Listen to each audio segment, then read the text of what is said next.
Hello, amazing leaders, and welcome to our podcast. This is my beautiful daughter, Georgina, and we are going to talk about homeschooling.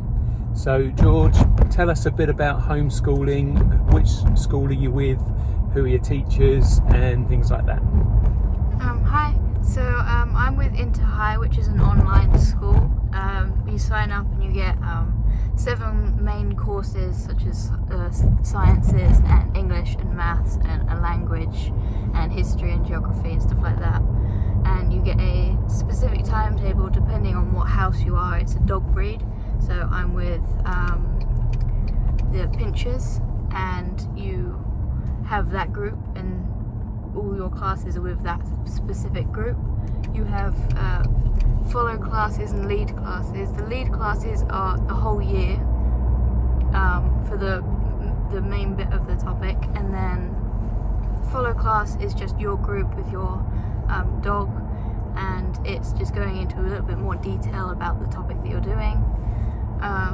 The lessons are recorded, so you can watch them over and over again if either you miss a lesson because you're doing a club, or if you're on a piece of homework and you're stuck and you just want to go over it again. So yeah, there are different teachers for different subjects, obviously, and you can email them and you get specific homework set for each task, and they only take up to half an hour at the longest. They're mainly quizzes and stuff about the topic, but overall it's pretty good, much easier, especially if you want to do stuff outside of school and meet up with people or do clubs, and it's just a lot more flexible and a lot easier than going to a normal school. Brilliant, no, that sounds great. So normally it's 20 to 10 on a Wednesday morning, so normally you'd be sat in a classroom somewhere at a secondary school, surrounded by 29 other people and a teacher, maybe a TA as well, and you would not be able to be outside with the blue skies and the sunshine going to a tennis lesson. So is that one of the main benefits that you'd say about doing something like Interhi, that you've got the freedom to do different things and sports and other activities that you like?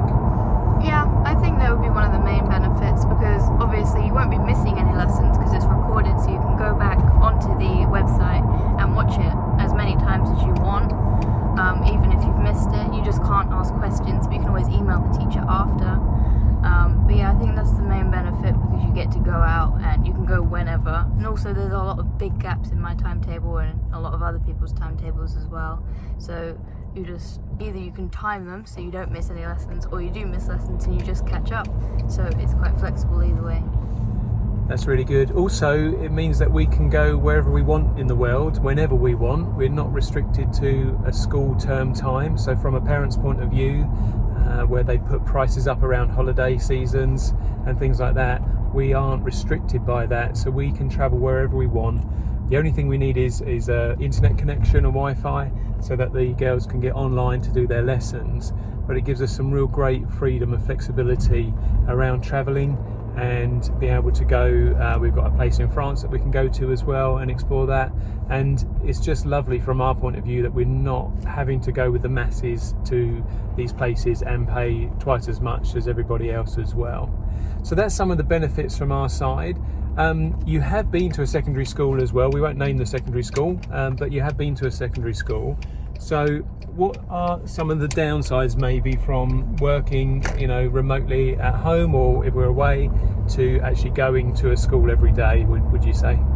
Well, with being homeschooled, you have to put effort in to be able to make friends that are other homeschooled people, because with school you get to see them every day and you do classes with them and you can talk to them every day.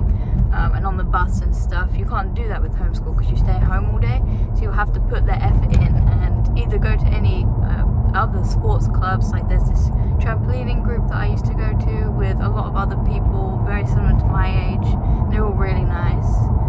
You have to put a little bit more effort in, which I guess wouldn't be the strong suit of some people that had to drop out because of anxiety and stuff.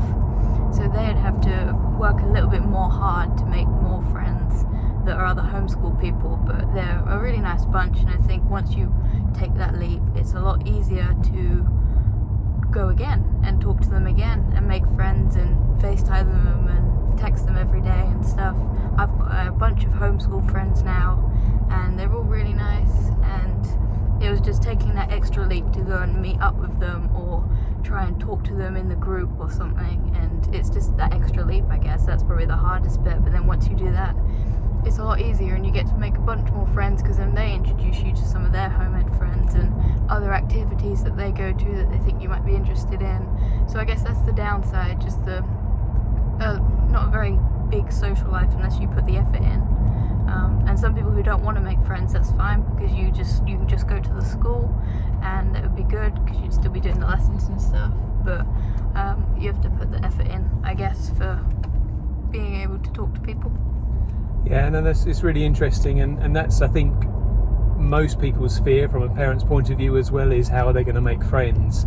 But what we've actually found is it's more like the real world, whereas school is a bit fake, where you get forced into a tutor group and into year groups, and you are forced into sitting next to people and either hopefully liking them and making friends or not.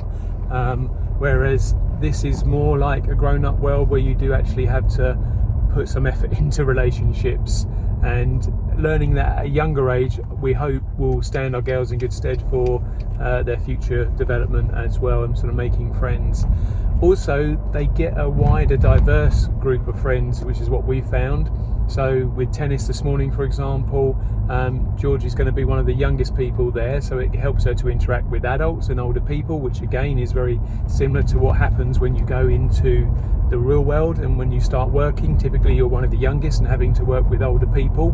So by her interacting today at cardio tennis with older people, she's got a bit more of an insight in how to do that. And also different communities around the world, when we travel, she's able to see those firsthand, not just at a holiday resort, but actually interact with people, really try to listen and learn language skills when we're out and about as well, and try as much as possible to sort of, soak up the local language, dialect, culture, and try and do different things, which we all really like and really enjoy.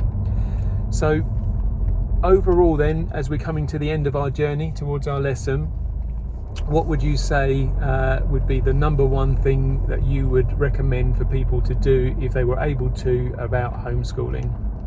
I would definitely say do it.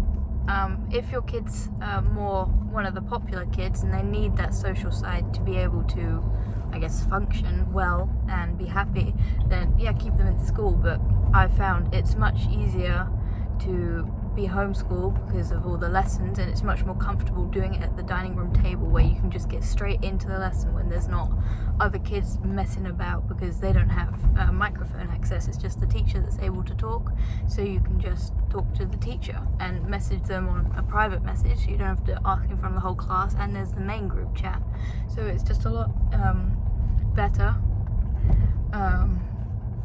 just more comfortable, and it's just easier, I found.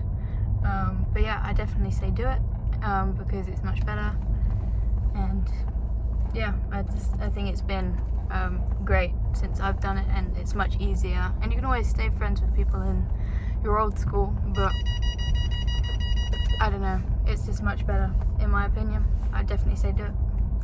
Brilliant. Well, thank you so much for being on our podcast today. I've really enjoyed it. I hope you have too, and maybe we'll get a chance to do it again another time. Would you like that? Yeah.